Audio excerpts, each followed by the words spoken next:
1976 সালের F7 মডেলের বিমান দিয়ে যদি এখনও যদি প্রশিক্ষণ চালানো হয় তাহলে তো এরকম দুর্ঘটনাটা ঘটবেই। আপনারা যে আমাদেরকে যে উন্নয়ন গল্প শোনাইলো, এখন উন্নয়ন কই? এখন ওই বোকাচোদাগুলা কই? একটা কি প্রশিক্ষণ প্লেন কিনতে পারে নাই?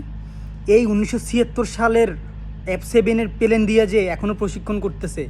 আর এখন যদি বলেন যে ডক্টর ইউনূসের দোষ, যে ডক্টর ইউনূস এই পুরা 1 বছরের ভিতরে কী করলো?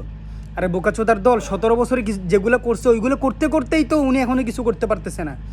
যে ঋণগুলো রাখি গেছে মানুষ তো এখনও মাথা উঁচু করে দাঁড়াইতে পারতেছে না, দেশের ঋণ এখনও পরিশোধ করতে পারতেছে না। তোরা যে উন্নয়ন যে গল্প শোনাইলি, কই এখন কই? এতগুলো মানুষ তোরা দায়ী। আমি বলবো যে এখানে কমপ্লিটলি আওয়ামী লীগ সরকারের ওরা যেই অবকাঠামো রাখে গেছে, দেশের যেই তলানিতে রেখে গেছে, এগুলোর কারণে আওয়ামী লীগ সরকার দায়ী এই ঘটনার জন্য। কারণ এটা ঘটছে প্লেনের কারণে।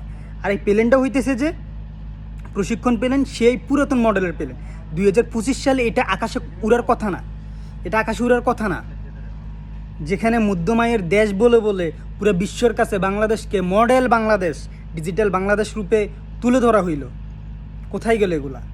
উন্নয়ন শুধুমাত্র বিল্ডিং করছে, ব্রিজ বানাইছে, ফ্লাইওভার বানাইছে, টানেল বানাইছে, অবকাঠামোগুলা কংক্রিটের উন্নয়ন, এসব উন্নয়ন শুনেছে আমাদেরকে।